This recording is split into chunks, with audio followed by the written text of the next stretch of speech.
Halo Cut, udah kelihatan PPT-nya belum? Mana ya?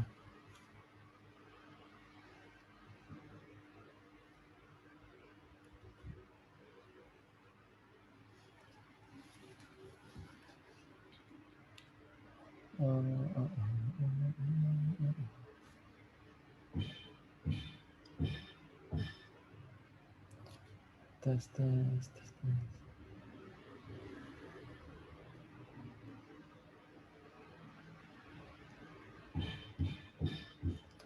Ini geser ya.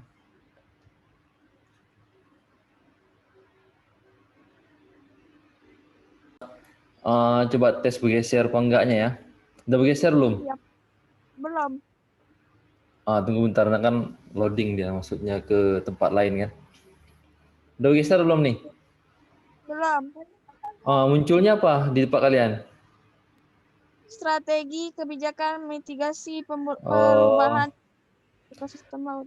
kita ulang share aja kayak gitu. Dia kalau share tapi habis itu pergi buka yang lain, ngulang lagi dia share-nya. Udahlah, kita coba ya, share lagi. Ini kan. Kalau ini apa munculnya? Kalau yang ini. Udah Pak. Udah kan? Kan laut. Ini kalau sekarang munculnya yang apa? Karena nanti takutnya pas lagi jelasin nggak bergerak slide-nya. Kawasan pelindungan laut. Oh udah, oke lah. Nggak bisa nih. Oke lah, berarti kita mulai aja lah sambil nunggu yang lain kan. Iya Pak. Nah ini apa namanya? Assalamualaikum warahmatullahi wabarakatuh.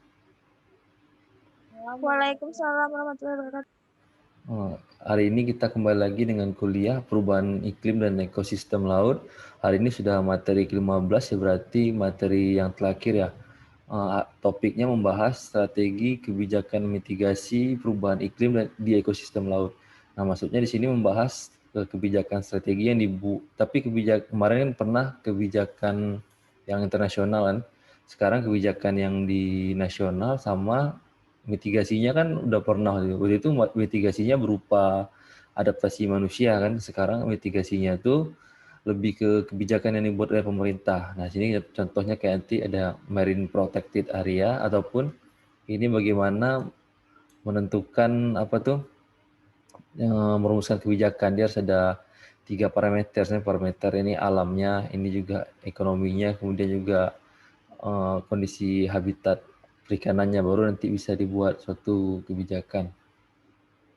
Ini kita coba geser slide-nya ya. Nah, di sini yang pertama tuh ada konservasi laut. Nah, konservasi laut itu upaya melindungi atau melestarikan dan memanfaatkan sumber daya laut agar dapat menjadikan laut yang berkesinambungan bagi habitat yang di dalamnya untuk jenis ikan, biota laut, flora untuk generasi sekarang dan masa depan. Nah, maksudnya di sini kan perairan itu biasanya ada yang banyak sumber daya lengkap lah, yang ada terumbu, ada lamun, ada yang terumbu, ada mangrove-nya. Kemudian ada juga pemanfaatan. Nah, di sini maksudnya konservasi laut itu daerah tersebut itu dibebaskan dari kegiatan pemanfaatan oleh manusia.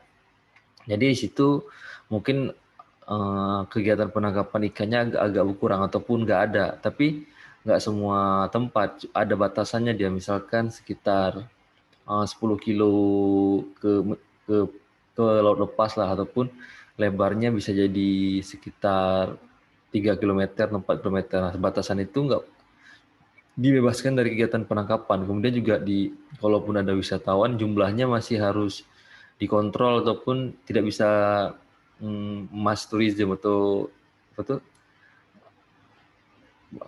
mass tourism ini semacam ekowisata yang rame-rame, jadi tidak bisa rame-rame. Mungkin kalau di daerah konservasi laut tuh untuk masuknya harus ada simaksi, izin masuk kawasan konservasi, ada petugasnya atau apa kan yang menjaga situ. Nah, di situ saya dibatasi, mungkin sehari ataupun hanya boleh 10 orang, ataupun nanti setelah ada yang pulang baru boleh masuk lagi, tidak bisa terlalu banyak. Karena kalau terlalu banyak nanti dapat merusak juga ekosistem terumbu karang misalnya ataupun anak-anak ikan. Nah, di sini contohnya konservasi laut itu di daerah Bunaken di Kalimantan ya. Dan Taman Alam Bawah Laut Wakatobi. Wakatobi itu salah kepulauan yang berada di Sulawesi Tenggara. Nah, di situ dia masih daerah yang apa tuh diperuntukkan untuk kawasan konservasi. Jadi bukan untuk manfaatan tapi untuk kelestarian sumber dayanya. Nah, di sini yang kedua, kawasan perlindungan laut atau marine protected area.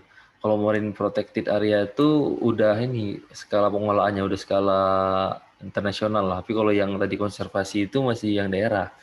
Nah, di sini ceritakan marine protected area atau MPA adalah suatu kawasan daerah pasang surut dan di luarnya termasuk perairan. Ini maksudnya daerah pasang surut dan di luarnya itu maksudnya daerah yang masih ada pengaruh pasang surut dari perairan yang di zona intertidal lah bisa lebih tepat dikatakannya. Jadi daerah yang masih ada kena pasangnya, kemudian daerah surutnya, daerah itu termasuk flora dan faunanya serta karakteristik kulturnya itu masuk dalam marine protected area. Nah, jadi situ mungkin masuk apa ya? Daerah yang daratannya mungkin ada kultur masyarakatnya seperti apa, masih yang ada kultur khusus lah di daerahnya, misalkan saya contohin di daerahnya kan. Nah, di situ masih daerah perlindungan yang diatur oleh hukum internasional. Jadi masih kawasan yang tidak boleh di pemanfaatannya terlalu tinggi karena itu juga merupakan kawasan konservasi tadi. Nah, yang secara resmi dijadikan kawasan yang dilindungi baik sebagian ataupun keseluruhan lingkungannya oleh peraturan perundang-undangan. Jadi udah ada apa tuh peraturannya tertentu. Jadi tidak bisa memanfaatkan sumber daya di situ ataupun tidak bisa membuka kawasan untuk wisatawan. Nah, di sini, nah ini contohnya nih, ini yang marine protected area tuh dia masih banyak sumber dayanya, masih apa ya, tanamannya juga banyak, kemudian ikannya juga banyak. Tapi kalau yang apa nih, yang bukan on protected area tuh ada ini, daerah penangkapan, jadi jumlah ikannya mungkin tidak banyak, bisa juga terumbunya mungkin tidak bagus karena sering alat tangkap atau apa. Nah, gambarannya seperti itu. Nah, sini pendirian MPA itu dapat berukuran kecil atau besar. Nah, maksudnya daerah yang dijadikan marine protected area itu nggak mesti daerah yang besar. Nah, misalkan di kepulauan yang kecil itu bisa juga dijadikan marine protected area, tidak mesti tempat yang harus pantainya luas. Kemudian dapat didirikan untuk tujuan tertentu atau multiguna dan terbagi beberapa bagian dengan masing-masing tujuan tertentu. Nah, marine protected area itu didirikan bukan karena ada beberapa indikator, tapi misalkan ini untuk didirikan untuk melindungi habitat yang mau punah ataupun melindungi kawasan yang mempunyai tradisi tradisi budaya pesisirnya, mungkin kayak daerah tertentu seperti di Maluku ini, kemudian di Kalimantan Ujung, di Irian, jadi ada yang masih melestarikan budaya adatnya itu masuk marine protected area. Contohnya kayak di Irian nih ada kayak penangkaran hiu paus. Nah, jadi kan hiu paus itu biar diburu atau apa dia dilindungi di kawasan marine protected area di sekitaran sini. Tapi kalau yang di Sumatera yang ujung ini kan mungkin lebih ke kawasan ekosistem terumbu karangnya atau apa. Nah, juga di daerah NTB juga ada, di Kalimantan lah yang banyaknya. Dan tapi di luar negeri juga ada sih. Nah, di sini kalau ada pertanyaannya kan ini termasuk hampir dekat dengan ini area Coral Triangle Initiative atau CTI ya. C3 terumbu karang yang dunia. Nah, di batasnya kan ini nih. Hampir sama ya kan, biasanya kalau udah masuk daerah CTI terumbu karangnya berarti pelayaran lainnya juga sekalian konservasi. Tapi kalau terumbu karangnya khusus mungkin dia kategorinya CTI, tapi kalau yang pelayarannya MPA, Marine Protected Area. Kemudian dapat didirikan untuk waktu yang lama ataupun temporer. Nah, jadi daerah ini bisa dijadikan MPA itu bisa dalam waktu lama ataupun sementara. Ya, sementara aja mungkin daerah ini bisa dijadikan MPA, berikutnya nanti kalau udah pulih kembali ataupun tidak ataupun sudah dapat dimanfaatkan udah tidak termasuk dalam MPA itu lagi. Kemudian manfaat marine protected area adalah diperlukan untuk memberi kesempatan bagi ikan dan tumbuhan laut untuk menjalani siklus hidupnya. Nah, maksudnya di sini ikan tuh mungkin yang dari kecil supaya cepat dewasa, ataupun begitu juga yang terumbunya yang misalkan apa ya, rusak sempat pulih kembali, kemudian juga rantai makanan di perairan tersebut kalau ada gangguan bisa pulih kembali sehingga bisa dimanfaatkan. Nah, kayak contoh di gambar ini kan, ini ada daerahnya tuh, misalkan di daerah kawasan perairan ya. Nah, ini di MPA tadi, jadi dia nggak semua, ada batasannya berapa ke pinggir, berapa juga yang batasan lautnya tuh. Nah, ini untuk dimanfaatkan, ini mungkin untuk apa ya, wisata. Nah, di bagian yang luarnya itu baru bisa ditangkap. Kalau yang di laut lepas nih emang bisa ditangkap karena kan ikannya sudah besar. Tapi kalau yang di pinggiran nih kebanyakan ikan kecil, jadi dia harus dikonservasi dulu agar bisa tumbuh besar. Kemudian dapat dijadikan dasar pemahaman dan informasi tentang bagaimana seharusnya ekosistem kehidupan biota laut yang baik. Nah, masuk yang paragraf 2 ini bisa dijadikan contoh kepada masyarakat atau apa. Sebenarnya daerah kawasan perairan itu seperti ini, harus dilindungi ataupun pemanfaatannya tidak berlebihan sesuai kebutuhan lah. Misalkan di sini yang boleh nangkap mungkin ada 2 kapal, berikutnya nanti ada 2 kapal daerah mana, kemudian daerah lain ada 2 lagi. Pemanfaatan wisatanya juga terpencar atau terbagi. Nah, jadi tidak bertumpuk itu. Bisa dijadikan sebagai contoh pada masyarakat kan. Kemudian dapat dijadikan objek pariwisata penyelaman untuk melihat kehidupan biota laut tanpa menangkapnya. Ini tempat wisata misalnya untuk snorkeling atau menyelam. Jadi yang kalau mau lihat-lihat apa tuh distribusi ataupun keanekaragaman jenis ikan, kemudian habitat terumbu karang dan lamun tuh bisa di daerah ini, di daerah marine protected area aja masih banyak sumber dayanya. Jadi kalau kita menyelam di tempat yang bukan marine protected area, bisa jadi kita jarang menemukan ekosistem yang lengkap kayak gini, paling nemu sesekali aja ketemu. Tapi kalau di daerah marine protected area pasti ada dia. Kemudian dalam menentukan MPA perlu dipertimbangkan hal-hal sebagai berikut. Kepentingan biogeografi dan biodiversity, apakah lokasi tersebut terdapat spesies langka. Nah, yang dijadikan MPA itu biasanya di daerah tersebut ada nggak sih spesies langka. Misalkan kayak di Aceh ini ada daerah penangkaran penyu, itu mungkin bisa dijadikan MPA. Bahwasanya penyu kan dia misalkan untuk bertelur ataupun untuk bertelur sih biasanya. Kalau dia daerahnya nggak ada tanaman-tanaman kayak pandan atau tanaman yang banyak itu dia nggak mau datang. Kemudian juga kalau ada aktivitas manusia untuk kapal-kapal mencari ikan dia juga nggak mau datang. Nah, jadi kan dibatasi. Nah, bahwa daerah sekian jarak ini dilindungi supaya dia nggak bisa datang orang-orang menangkap ikan atau apa. Jadi biotanya bisa seperti contohnya penyu bisa bertelur di area seperti itu. Tapi contohnya bukan penyu aja, mungkin ada contoh biota-biota lain, misalkan kayak tiram ya, tiram mutiara nih harus di sini, tidak boleh. Kalau ada usaha tiram mutiara tidak ada boleh KJA ataupun tempat tempat untuk mendaratkan kapal atau motorboat karena kan dapat merusak budidaya KJA gitu juga dengan rumput laut. Nah, jadi kan di area itu dibatasi ataupun ada pembatasan kawasan supaya tidak dimanfaatkan secara besar-besaran. Nah, kemudian contoh geografi yang unik dapat jadikan contoh habitat ilmiah khusus bagi dunia. Nah, contohnya di sini. Ini yang kayak Great Barrier Reef ataupun yang tempat sumber terumbu karang nih, jadi bisa dimanfaatkan untuk konservasi terumbu karang dan pariwisata. Nah, jadi sini tidak boleh banyak pemanfaatan karena di sini kan banyak terumbu karang yang masih jernih ataupun masih sehat-sehat kan. Nah, jadi kalau diadakan penangkapan di sini kan bisa rusak terumbunya. Habis itu juga daerah seperti ini bagusnya kalau bukan dijadikan marine protected area dan cocoknya mungkin untuk kegiatan wisatawan aja tapi tidak terlalu banyak. Nah, jadi faktor-faktor biogeologi atau faktor-faktor alamnya jadi ini penentuan lokasi yang akan jadikan marine protected area. Jadi tidak sembarang lokasi yang jadikan marine protected area. Nah, kemudian sini memperhatikan kepentingan ekologi, apakah lokasi tersebut penting untuk jaga proses ekologinya. Nah, di situ dilihat apakah di situ rantai makanannya cukup ya. Misalkan daerah mangrove itu kan, daerah mangrove pasti banyak nutrien yang terdapat ya, yang dari daunnya yang jatuh kemudian jadi serasa diurai oleh bakteri, dimakan ikan kecil ataupun yang memungkinkan terjadinya rantai makanan tuh disitulah yang akan dijadikan rekomendasi tempat MPA. Nah, kalau daerah-daerah yang masih perairan biasa mungkin enggak kan? Kecuali kayak perairan yang ada untuk cetacea, untuk hiu paus tuh bisa jadi juga karena itu ada biota ataupun ada biota itu dapat hidup dan berkembang di daerah yang laut lepas lah. Kalau yang ikan-ikan kecil ini kan di daerah mangrove, tapi kalau yang kayak cetacea itu dia bukan daerah mangrove, daerah yang laut lepas tapi bisa dia hidup bebas dari pemburu paus. Nah, daerah dilindungi, kalau nggak dilindungi bakal diburu sama nelayan lokal ataupun nelayan luar ya. Untuk menjamin sistem pertumbuhan alamiah. Ya, ini maksudnya supaya rantai makanannya tetap terjamin. Kemudian sebagai daerah larva atau pemijahan.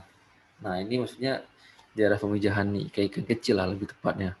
Nah, daerah ini lebih dikonservasikan ataupun dilindungi.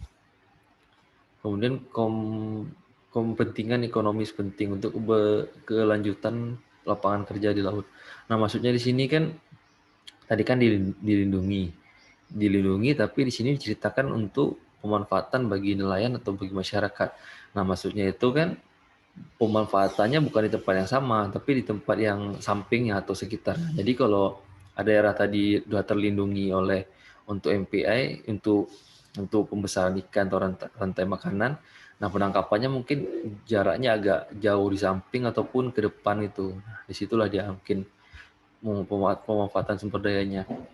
Karena menjamin penyediaan daerah larva dan membiarkan ikan yang akan ditangkap ya, agar nanti kan daerah pembesaran ikan ataupun membiarkannya itu di daerah yang banyak mangrove atau pesisir. Nanti begitu sudah ikannya sudah besar atau apa, dia akan kembali untuk laut lepas mencari makan atau beruaya. Nah, disitulah dia nanti akan akan ditangkap oleh nelayan atau pemanfaat sumber daya yang lain. Nah, sini kepentingan sosial. Kepentingan sosial ini maksudnya merupakan kawasan daerah yang berharga bagi masyarakat lokal. Nah, bagi masyarakat lokal mungkin masih ada daerah tertentu ya, kayak ini di Cilacap nih kan, kalau ada hari-hari tertentu mereka memanfaatkan perairannya untuk festival adat. Nah, kalau ada festival adat ini kan biasanya termasuk yang MPA berdasarkan kategori kepentingan masyarakat. Jadi bisa nanti untuk wisata ataupun untuk wisata lah, untuk kita untuk wisatanya, untuk melihat bagaimana festival itu berlangsung kan. Itu termasuk salah satu kategori suatu kawasan dapat dijadikan MPA oleh peraturan pemerintahan. Kemudian nilai sejarah dan budaya tradisional maupun nasional. Kalau nilai sejarah itu misalkan di perairan itu ada sejarahnya apa ya? Kalau di sini agak jarang sih kita tahu, tapi kalau mungkin ada di perairan tertentu ada yang nilai sejarahnya bahwasanya ini daerah apa dulu kan, daerah pelabuhan di masa penjajahan Belanda ataupun apa. Nah, itu maksudnya akan jadikan salah satu faktor pertimbangan juga karena mempunyai dan memberi manfaat bagi pendidikan dan rekreasi. Ya, perlu diedukasi. Contohnya yang saya pernah baca ini di pantai Kartini Jepara, di situ ya ada dibangun patung penyu sangat besar. Jadi kan di situ masyarakat supaya tahu bahwa daerah sini ada tempat penangkaran penyu. Jadi kan mereka bisa ada bagi masyarakat ada pendidikan bahwasanya untuk daerah penangkaran penyu perlu dilindungi ataupun bebas dari eksploitasi penangkapan ikan. Nah, di sana nanti lupa saya cantumkan gambarnya. Pokoknya Pantai Kartini di Jepara ada tuh. Nah, kemudian kepentingan ilmiah berguna untuk dijadikan kawasan studi dan penelitian untuk pengembangan pengetahuan. Nah, di laut ini kan yang misalkan ada suatu titik tertentu, mungkin kebanyakan di laut lepas nih, akan jadikan ini daerah penelitian, mungkin ya penelitian fitoplanktonnya, penelitian keanekaragaman jenis ikan atau apa. Jadi di situ dibatasi, tidak boleh dilakukan pemanfaatan agar kondisi ekosistemnya alami, jadi biota-biota yang diteliti tetap ada. Nah, contoh ini kan yang umumnya ya, untuk fitoplankton, suhu, kemudian juga jenis ikan yang dilindungi ataupun apa. Nah, kemudian ada juga ini stasiun, ini baru rencana sih yang di daerah Prancis mau buat stasiun penelitian bawah laut. Nah, ini gambarnya kurang lebih kayak gini. Jadi dia di bawah laut ada semacam lab khusus. Tapi nanti nggak tahu udah dibuat apa belum, ini masih di luar. Kemudian kepentingan nasional dan internasional dapat dimasukkan ke dalam daftar kekayaan alam bagi dunia. Ini maksudnya salah satu daerah MPA itu mau direkomendasikan agar menjadi kekayaan budaya di internasional. Jadi perairan-perairan yang berpotensi baik lah, misalkan sumber dayanya lengkap, ada kultur budayanya bagus, itu dijadikan daerah apa ya, kayak cagar alam, bukan cagar alam sih, daerah yang dilindungi ataupun daerah yang masuk warisan budaya dunia. Kemudian taman nasional atau menjadi bagian dari perjanjian internasional dalam konservasi alam. Oh, ini konservasi nasional lah. Di sini kan contoh gambar itu kan, nah perairan menyediakan ikan, menyediakan sumber daya, menyediakan apa lagi kan. Kemudian juga perairan juga bertahan terhadap apa nih lah, sekian banyak sampah plastik, kemudian perubahan suhu yang signifikan. Jadi kan penting sekali untuk menjaga beberapa perairan untuk dikonservasikan. Nah, sini kepentingan praktis. Kepentingan praktis itu lebih ke kepentingan politik atau pemerintahan. Nah, di sini diceritakannya apakah MPA dapat diterima dan didukung masyarakat sekitarnya. Nah, maksudnya kan yang membuat MPA ini biasanya pemerintah ataupun ya biasanya pemerintah sih. Nah, nanti masyarakat pemerintah ini bikin daerah ini menjadikan MPA daerah Marine Protected Area. Nah, sementara masyarakatnya apakah setuju atau tidaknya itu dinamakan kepentingan praktis. Karena kan si nelayan ini pasti dia mau menangkap ikan di situ ataupun mau bikin tempat wisata ataupun apa kan. Jadi kan bertolak belakang dengan program pemerintah yang ingin mengkonservasi daerah tersebut. Nah, jadi di sini harus ada musyawarah dulu gimana kita mengedukasi masyarakat agar membiarkan ada zona tertentu yang akan jadi MPA dan ada juga zona pemanfaatannya. Nah, biasanya di bagian yang ini agak sulit karena kan nggak semua masyarakat dia mau menerimanya. Dan kalaupun sudah setuju, penerapannya juga belum tentu dilakukan. Kadang ada juga yang melanggar. Kemudian apakah lokasi cukup stabil dan terlindung dari faktor kerusakan alamiah? Nah, ini maksudnya daerah itu apakah berpotensi bencana ataupun tempat pembuangan limbah suatu PT. Nah, jadi dilihat juga kondisi seperti itu. Kemudian apakah pelaksanaan pengolahan memungkinkan? Nah, biasanya ini pengolahannya kan pemerintah. Dia bekerja sama dengan masyarakat dengan sistem co-management masalah. Nah, di situ apakah masyarakatnya itu dirasa bisa untuk mengelolanya.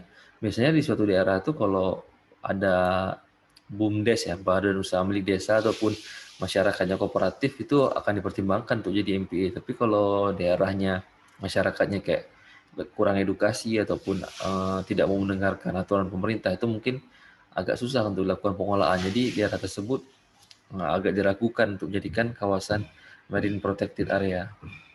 Kemudian merencanakan pendirian MPA, yaitu yang pertama penetapan tujuan.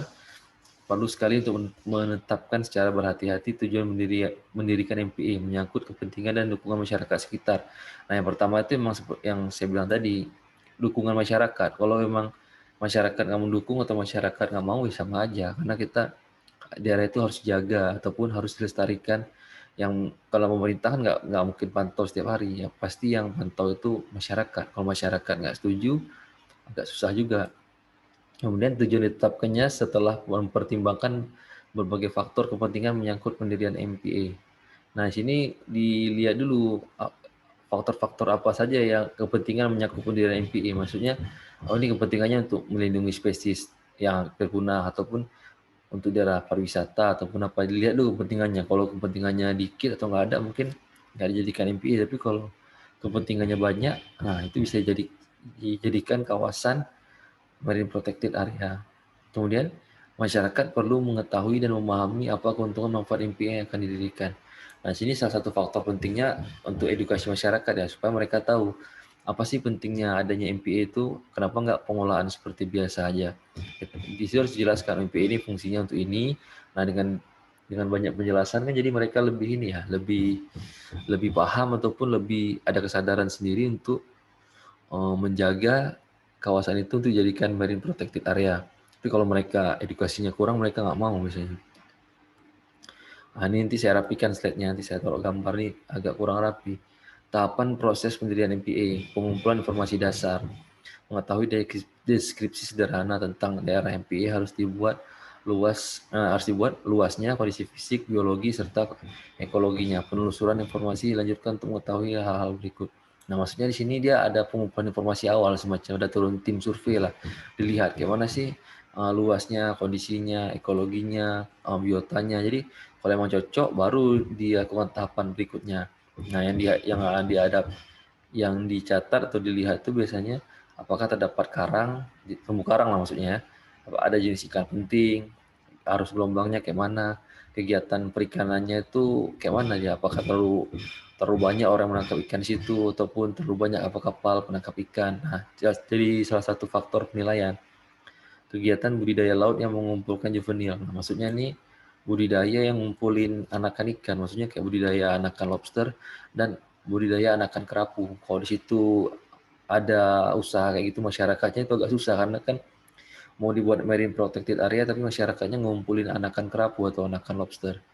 Nah, itu agak sulit. Kemudian adanya spesies langka. Pada spesies langka contohnya kayak di Kepulauan Riau dia ada ikan Napoleon. Nah, kalau ada kan itu langka tuh ikan Napoleon. Nah, makanya dijadikan daerah konservasi. Lebih cocok lah biar ikan itu nggak punah ataupun ada banyak sumber dayanya. Jadi Indonesia bisa mengekspor ikan Napoleon. Nah, harganya mahal. Kegiatan turis, penyelaman sebagainya. Nah, situ lihat apakah berpotensi untuk didatangi turis, cocok untuk penyelaman dan sebagainya. Kalau cocok kan bisa dijadikan juga nanti untuk wisata edukasi. Kemudian burung-burung laut, hewan lain yang perlu dilindungi. Oh, maksudnya apakah situ ada burung-burung laut ataupun penyu, penangkaran penyu lah. Jadi nilai tambah nanti apakah perlu dilakukan apa namanya konservasi atau marine protected area di situ. Partisipasi masyarakat, faktor berikutnya kan perlu dilakukan sosialisasi dan konsultasi dengan masyarakat sekitar. Masyarakat perlu diajak berdialog dan dimintai komentar dan pendapatnya. Nah, di sini mungkin ada buat semacam fokus group discussion ya, sekitar 2 atau 3 kali dilihat masyarakat nih bagaimana responnya, apakah setuju ataupun tidak setuju. Kalau tidak setuju mungkin dijelaskan dulu, nanti dibuat rapat sekali lagi apakah sudah setuju. Nanti nggak setuju coba jelaskan sekali lagi, udah berkali-kali nggak setuju ya nggak usah aja karena kan nggak bisa. Tapi kalau berikutnya mereka sudah berapa kali dikasih edukasi bakal setuju, baru dijadikan daerah marine protected area yang bakal dikelola bersama. Kemudian aduh, ini persiapan draft perencanaan nih agak banyak ya, saya rapikan lagi lah. Ini saya baca aja. Tim perencanaan harus menerima secara lengkap tentang reaksi stakeholder. Maksudnya ini tim perencana yang akan menyusun daerah marine protected area itu harus mendengar informasi ataupun saran-saran dari stakeholder. Stakeholder itu maksudnya ya kayak eh, pemerintah daerah, kemudian panglima laut tadi, ataupun pengusaha-pengusaha makanan di daerah wisata itu, nelayan atau apa kan, dilihat dulu mereka responnya kayak apa, baru dijadikan rumusan tentang maksud pendirian MPA dan harus disusun secara jelas dan sederhana menghindari larangan yang tidak perlu terhadap kegiatan praktis masyarakat. Nah, maksudnya di situ dijelaskan setelah berdiskusi dengan stakeholder reaksinya seperti apa. Hal-hal yang dilarang bagi masyarakat itu tidak boleh terlalu banyak. Dia hal-halnya mungkin ya dikit aja, misalkan nggak boleh mengambil ikan di daerah ini ataupun jangan terlalu banyak yang dilarangnya. Kalau terlalu banyak dilarangnya kesan bagi masyarakat membatasi kegiatan mereka. Jadi kebanyakan nggak mau masyarakat kayak gitu. Tapi kalau cuma hal-hal sederhana, oh di sini bolehlah nangkap ikan mungkin di daerah agak jauh dikit, ataupun boleh juga buka daerah untuk wisata mungkin agak jauh dari terumbu karang ataupun di sampingnya atau apa, dan tidak boleh terlalu banyak, ataupun pembukaan kedainya harus melebar atau apa kan, tidak boleh bertumpuk di satu tempat. Nah itu maksudnya waktu dikasih larangan tapi harus ada solusi juga. Biasanya masyarakat maunya kayak gitu. Kemudian draft dilengkapi dengan tulisan peta foto-foto menjelaskan rencana MPA untuk penggunaan masyarakat umum. Nah, kebanyakan masyarakat nih kalau kita jelasin pakai apa ya, cuma omongan doang nggak ngerti. Jadi harus ada kayak ada gambarnya, petanya, ataupun rencananya seperti apa, atau banyak ilustrasinya. Jadi mereka lebih mudah mengerti karena mereka kalau jelasin dengan tulisan, terutama tulisan kayak slide kayak gini kan, agak susah mereka ataupun malah nggak mau lihat. Kemudian partisipasi masyarakat, tim berencana harus mengajak perwakilan masyarakat, pemerintah daerah, pengguna dan grup-grup lain. Grup-grup lain ini maksudnya kayak apa ya, organisasi masyarakat atau LSM. Nah, atau termasuk LSM untuk mereview draft rencana. Nah, pada saat pemerintah susun rencana untuk daerah MPA itu dia harus melibatkan ya grup-grup pemerhati lingkungan atau LSM, pemerintah daerah, nelayan ataupun perwakilan masyarakat harus harus dilibatkan. Jadi waktu bikin keputusan sebelum ditetapkan itu harus ada musyawarah bersama. Jadi kan masyarakat kalau ada nggak pasnya itu bisa dijelaskan dari awal sebelum eksekusi ke lapangan. Bahwasanya harus kayak gini nanti rencananya bisa diusahakan terus. Oh Pak, jangan kayak gini, bagusnya pengolahannya seperti ini atau apa. Jadi pas udah keputusan tuh udah keputusan bersama, tidak perlu nanti udah capek berunding, udah buat keputusan, rupanya tidak setuju, kayak buat rapat lagi. Nah, gitu biar nggak banyak menghabiskan waktu untuk rapat. Nah. Kemudian ditekankan bahwa draft fleksibel dapat diubah sesuai dengan kebutuhan dan reaksi stakeholder dan masyarakat yang berkepentingan. Nah, maksudnya di sini kalau udah buat keputusan, draftnya tuh atau pelaksanaannya masih bisa diubah atau adaptasi dengan sesuai kebutuhan. Misalkan, oh nggak cocok nih, tidak boleh ambil daerah sini. Bagusnya daerah konservasinya digeser aja ke samping sana ataupun ke daerah mana. Nah itu masih bisa didiskusikan ya sampai kalau udah bilang daerah sini konservasi, kata masyarakat, oh jangan di sini saya mau mencari ikan, ataupun di sini saya mau buat usaha. Oh nggak, kata pemerintah nggak bisa, ini daerah kawasan main protected area. Nah di situ hal-hal seperti itu harus dihindari. Jadi masih bisa didiskusikan lah, apakah masyarakatnya yang pindah ataupun daerah marine protected area itu yang pindah. Nanti bisa didiskusikan lah. Kemudian semua umpan balik dari masyarakat dicatat dan pertimbangkan dimasukkan dalam menyempurnakan dalam perencanaan. Nah, pada saat pelaksanaannya itu perlu adanya kayak ini ya, kayak respon-respon dari masyarakat atau masyarakat ada yang mengirim keluhan atau aduan. Jadi harus diresponnya sampai masyarakat udah ngasih respon terlalu lama baru ditanggapi. Misalkan ada mengeluh nih bahwasanya daerah ini ingin cocok untuk dijadikan kawasan konservasi karena banyak benih lobster, tapi daerah yang sana yang udah dikonservasi dibuka aja untuk wisata edukasi dan kami mau membuka usaha di sana. Nah itu misalkan udah diadukan kayak gitu kan, dan sampai 2 atau 3 bulan baru direspon, itu kan bikin kecewa masyarakat atau masyarakat malah akan melanggar. Tapi kalau langsung direspon mungkin bisa lebih bagus pengolahannya. Kemudian proses ini dapat berlangsung beberapa putaran sampai selesai. Nah, maksudnya siklus-siklus kayak gini terus terjadi sampai didapatkan lokasi yang tetap ataupun kebijakan ataupun keputusan bersama yang udah tetap lah. Kadang kan dia harus berpindah-pindah tempatnya. Mungkin di sini nggak cocok, nanti ganti tempat lain. Di tempat ini nggak cocok, ambil tempat lain. Nah, gitulah. Rencana akhir adalah implementasi rencana. Yang pertama, implementasi rencana adalah biaya. Biaya pasti ya, untuk pelaksanaan kegiatan dibutuhkan biaya. Kemudian training SDM dan masyarakat. Di sini di training dulu. Orang yang akan melakukan konservasi itu udah dilatih dulu. Misalkan mengecek biotanya, mengecek parameter pemanfaatan oleh masyarakat, mengecek tingkat kerusakan oleh limbah. Jadi harus dilatih dulu. Ya orang akan melakukan penerapan MPA. Begitu juga masyarakat. Masyarakat harus dilatih. Bukan dilatih apa ya, diberi edukasi. Bahwasanya penting sekali menerapkan daerah MPA untuk kelestarian sumber daya ikan di kedepannya lah. Kemudian edukasi masyarakat itu juga ya. Ini training kayaknya lebih bagaimana cara misalkan di daerah menangani mamalia terdampar, mungkin ada paus terdampar, mereka bagaimana penanganannya, itu juga bagaimana menangani misalkan benih-benih lobster, jadi kan udah lebih tahu lah, ini kan lebih ke aplikatif yang mereka terlibat langsung, mungkin ke nelayan ataupun pelaku usaha pariwisata. Tapi kalau edukasi masyarakat itu masyarakat di sekitar nelayan tapi nggak terlibat di perairan langsung kayak istri nelayan, anak-anak nelayan. Jadi dia cukup edukasi aja karena dia nggak terlibat.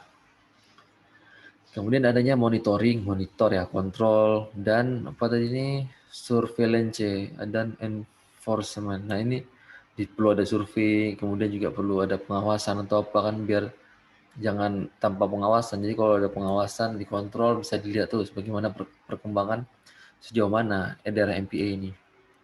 Ini beberapa jenis kawasan konservasi laut KKL. Konservasi KKL ini ya, kawasan konservasi laut. Ada beberapa contoh cagar alam ya. Tadi kan MPA, sekarang ada beberapa contoh lagi yang cagar alam. Tujuan pengolahan, pengawetan sumber daya hayati laut dan ekosistem yang mempunyai kekhasan dan keunikan atau perlindungan ekosistem tertentu dan pengembangannya berlangsung secara alami. Nah, di sini ada cagar alam ya. Di sini cagar alamnya Pulau Anak Krakatau, Pulau Panjang. Ini kayaknya di daerah ini perbatasan ujung Sumatera sama ujung Jawa ini. Nah, ini dia ada cagar alam apa? Mungkin daerahnya nggak tahu. Saya juga belum tahu sih ini. Nah, di sini mungkin kan nggak bisa kalau dikelola oleh masyarakat atau pemerintah karena kan di sini ada anakan Gunung Krakatau bisa berbahaya nanti ada ledakan atau apa. Jadi diharapkan pulih sendiri dengan kondisi alam. Nah, jadi mungkin nggak diotak-atik oleh mahasiswa oleh manusia, nggak juga dikelola oleh manusia, jadi dibiarkan seperti itu aja, biar pulih sendiri oleh faktor alam. Kemudian daerah perlindungan laut ya, DPL ya. Di sini ini daerah perlindungan laut mudah murah manfaat, nggak tahu daerah mana nih ya. Tujuan pengolahannya adalah menyediakan sumber daya perairan laut bagi masyarakat adat lokal untuk kegiatan pemanfaatan yang didasarkan pada praktek pemanfaatan secara tradisional. Nah, maksudnya sini daerahnya tuh masih dikelola tapi dikelola dengan teknologi yang tradisional. Jadi masih masih apa ya? Masih mungkin alat tangkapnya masih ramah lingkungan. Habis itu juga tidak tangkap ikan tidak pakai bom ataupun apa. Nah, situ masih di daerah perlindungan laut. Biasanya di daerah pencil sih ini. Masih ada daerah seperti ini. Kemudian, aduh bentar ya. Sesuai dengan apa nih? Dengan prinsip kelestarian melindungi produktivitas keanekaragaman genetik dan spesies ikan melalui perlindungan habitat dan praktek penangkapan secara lestari oleh masyarakat, mendorong praktek manfaatan sumber daya alam secara arif dan bijaksana. Nah, maksudnya sini perairan ini dimanfaatkan secara baik dan bijaksana. Maksudnya bagaimana mereka tuh memanfaatkan dengan alat-alat yang ramah lingkungan, kemudian juga apabila merusak sumber daya, misalnya merusak karang harus dipulihkan lagi, ditransplantasi, ataupun mereka tidak memarkir kapal yang dekat karang, ataupun penangkapan ikannya juga misalkan terdapat ikan yang masih kecil kembali dilepaskan ke laut biar besar, ataupun menangkap kepiting yang masih bertelur juga dilepaskan lagi ke ekosistemnya ya, biar nanti yang bertelur itu bisa menghasilkan anakan yang baru, anakan itu untuk jadi dewasa, yaitu yang ditangkap kalau tidak bertelur. Kalau bisa yang ditangkap yang jantan aja, mungkin yang betina dilepaskan lagi. Nah, itu salah satu contoh pengolahan yang arif dan bijaksana, karena kan nggak semua orang menerapkan seperti itu.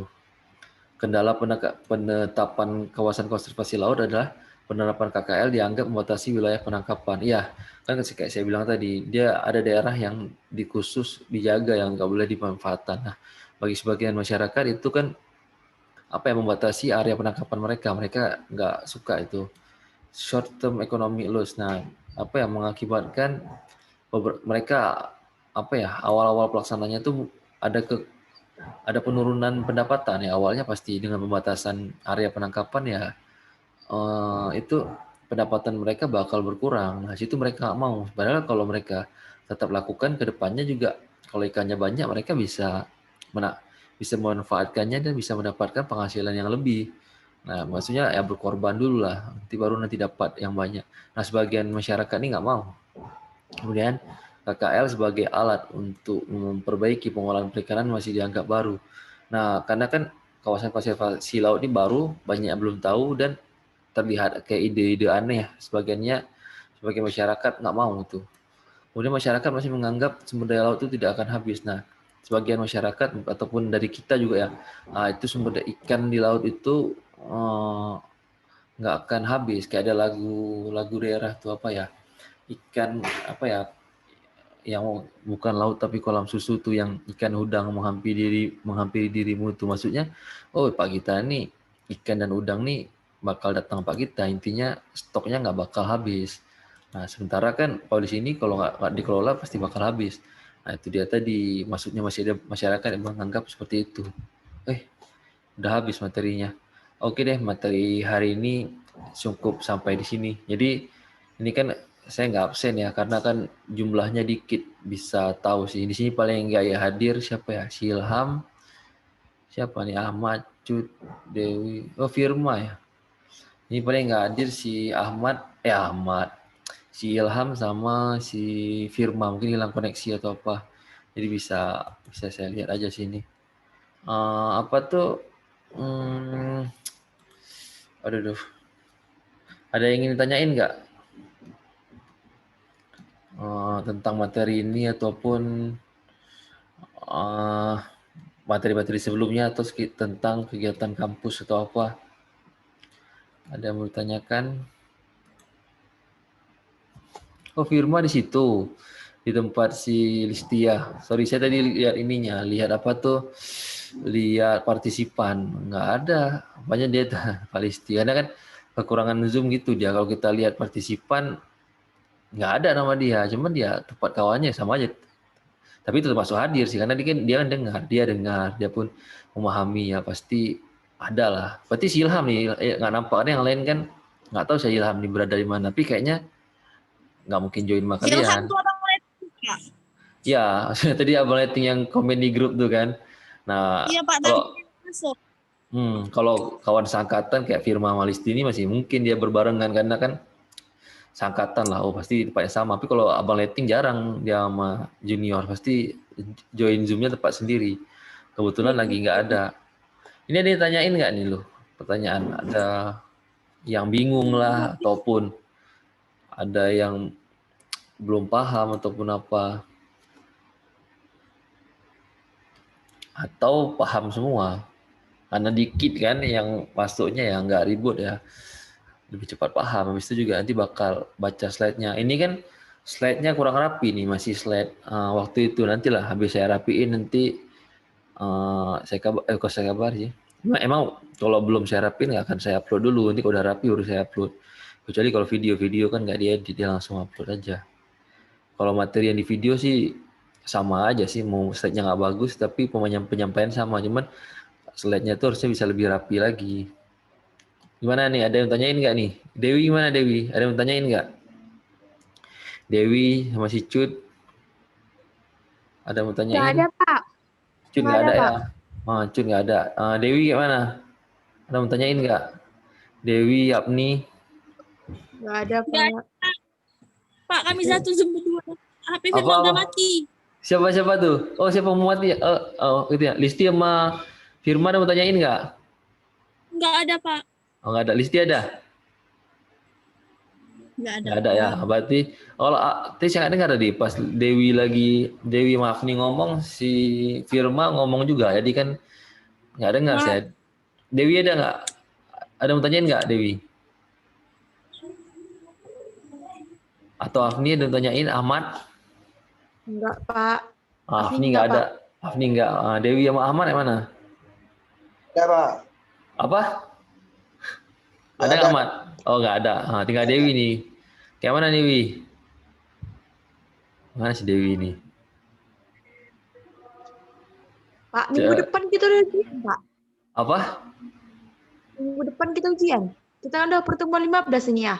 Iya, 15 udah habis sih. Kan dibilang itu ujiannya itu mulai tanggal 11 kan. Cuma kita nggak tahu kita nih. Kalau dulu kan ujiannya itu 2 minggu. Minggu pertama, minggu kedua. Kalau kita nggak kena minggu pertama, kena di minggu kedua. Nah jadi kan di sini saya baca ada sempat baca ini nggak edaran dari kampus. Saya tadi dikirim dari pagi kan. Ujiannya itu tanggal 11 Januari sampai 15 Januari. Kan nggak berapa hari itu ya? 11, 12, 13, 11, 12, 13, 14, 5 hari. 5 hari. Mungkin nggak? Nggak mungkin ya? Nggak mungkin ya? Nggak mungkin. Biasanya 2 minggu nggak? Ya udah sih nggak, saya 2 minggu. Tapi kalau emang dibilang mungkin sih, tapi berarti kemungkinan ujiannya di jam segini. Cuma nanti ujiannya nggak pakai Zoom ini, Zoom kampus. Nanti saya juga join di Zoom kampus ataupun apa kan. Nah itu kan apa ya, masih ada waktu sebelum tanggal 11. Nah mungkin nanti kalau sempat saya mau bikin ini video praktikumnya tuh nggak usah ke lapang, lihat video aja atau apa. Cuma yang pernah saya rekam video dia nge-lag dia. Kalau saya nge-review video nge-lag. Kalaupun saya ambil video orang lain, kalian nggak bisa tulis, bukan nggak bisa, agak susah sih. Nanti lah saya lihat kayak mana bagusnya kan. Apakah nanti kita ambil video orang lain, nanti kalian buat kesimpulan atau laporan, ataupun videonya saya jelaskan dulu baru kalian buat. Bagusnya kan video itu saya jelaskan dulu, cuman pas saya jelasin nge-lag dia, itulah susahnya. Nanti ataupun kita buat apa ya, seperti apa nantilah kita lihat. Kalau apa tuh tugas sudah sama Bu Ana belum? Bu Ana ada kasih tugas nggak? Takutnya nanti dua-dua nggak ngasih lagi. Ada pernah dikasih tugas? Apa? Kalau Bu Ana dulu udah pernah Pak, tapi Bapak yang belum ngasih tugas. Oh nggak apa, punya Bu Ana aja, pakai satu aja. Kalau kuis udah belum Bu Ana? Jangan sampai ada yang juga. Oh udah. Oh kalau udah nggak apa-apa, nggak usah lagi. Berarti yang praktikum yang belum kan? Iya praktikum yang belum Pak. Ya praktikum ya saya buat aja, karena kan kita dengan waktu mepet kayak gini nggak bisa buat dua kali. Nanti gara-gara mau kejar yang 2 kali, yang harusnya ada 1 kali pun malah nggak terbuat, karena kan praktikum ini lama, dia harus bikin berapa 7 pertemuan saya buat. Tapi nggak tatap muka kita, saya kasih video atau apa aja. Nantilah jelasin. Mungkin nanti pas keluar roster kita lihat kemungkinan ya Senin tanggal 11 itu yang pertama berarti ya. Pertama. Jadi jam segini juga jam. Nanti pas ujiannya kan sebenarnya agak capek sih kalau dibuat dalam 1 minggu karena kan harus belajar semua materi kan. Kayak kalian berapa mata kuliah ambil? 9, Pak. 9 kan kalau dikerjain dalam 1 minggu nggak beres itu. Maksudnya capek karena nanti kalian pasti belajar yang pagi dulu kan, yang siang. Nanti pas mata kuliah nih udah nggak sempat belajar lagi, jadi nggak bagus kan. Tapi kalau misalkan dikasih kesempatan di minggu kedua lebih bisa fokus belajarnya, pasti hasilnya bagus. Kalau diburu itu nggak bagus, udah pagi belajar, siang belajar, yang sorenya pasti lupa tuh pas mau belajar lagi ya mungkin waktunya mepet ya nggak terkejar. Nah nanti kita lihat lah kayak mana pelaksanaannya. Tapi kalau dibuatnya ujiannya semua mepet dalam seminggu ya itu sebenarnya bahasa halusnya kan gimana mendapatkan hasil yang bagus kalau jarak ujiannya berdekatan ya, setingkat dosen juga mungkin pasti susah ada yang ngajar terusan dari pagi sampai sore. Nah gitu juga mahasiswa pas dia menghadapi ujiannya pasti susah juga. Mungkin dikasih soal yang mudah. Oh ya di sini kalian ujiannya mau pakai Google Form atau saya kasih kertas kalian tulis jawabannya kirim ke WA? Udah pernah saya tanya belum kayak gini? Belum. Jadi kayak mana enaknya? Apa pakai Google Form di Google Form itu ataupun saya tulis nanti saya share screen kayak PPT ini ada beberapa soal. Nanti kalian tulis aja kayak pulpen nanti kirim ke WA ataupun email. Maunya kayak mana? Dikirim ke email Bapak aja, Pak. Oh iya. Nanti screen gitu. Kalau pakai Ya. Google Form nanti tiba-tiba mati lampu. Oh gitu ya, iya. Nah, nanti saya siapin soal yang di kertas saja, nanti tinggal pengawasnya ataupun panitianya share screen. Ya kalian baca instruksi situ, kerjakan pakai jangan pakai laptop ya karena nggak semua orang nanti laptopnya bagus. Tulis tangan aja ya. Iya, Pak. Karena kalau pakai laptop itu nanti ada yang laptopnya rusak atau apa susah. Jadi pakai tulis tangan aja, nanti fotokan, kirim. Kayaknya jangan kayaknya kalau ke email dia terekam memang apa tuh nggak hilang. Tapi kalau WA dia bakal ketimpa. Cuma kalau dikirim di grup, kirim japri biasanya kan nggak kirim ke grup kan. Kalau kirim ke grup terlihat sama orang lain lah. Ada yang mau tanyain lagi nggak? Si Dewi mana nih? Belum muncul. Hanya Dewi bertanya nanti.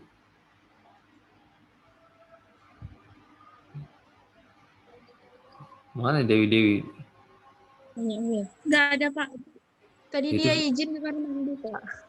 Oh gitu. Oke deh. Berarti kalau nggak ada kita cukupkan aja ya. Berarti sekian dulu materi hari ini. Semoga ilmu yang didapat bermanfaat. Semoga juga kalian mudah memahaminya dan bisa dipelajari untuk ujian-ujian nanti. Nanti kan sebelum ujian semua materi kalian lihat aja di Blogspot itu, PPT-nya tinggal kalian download.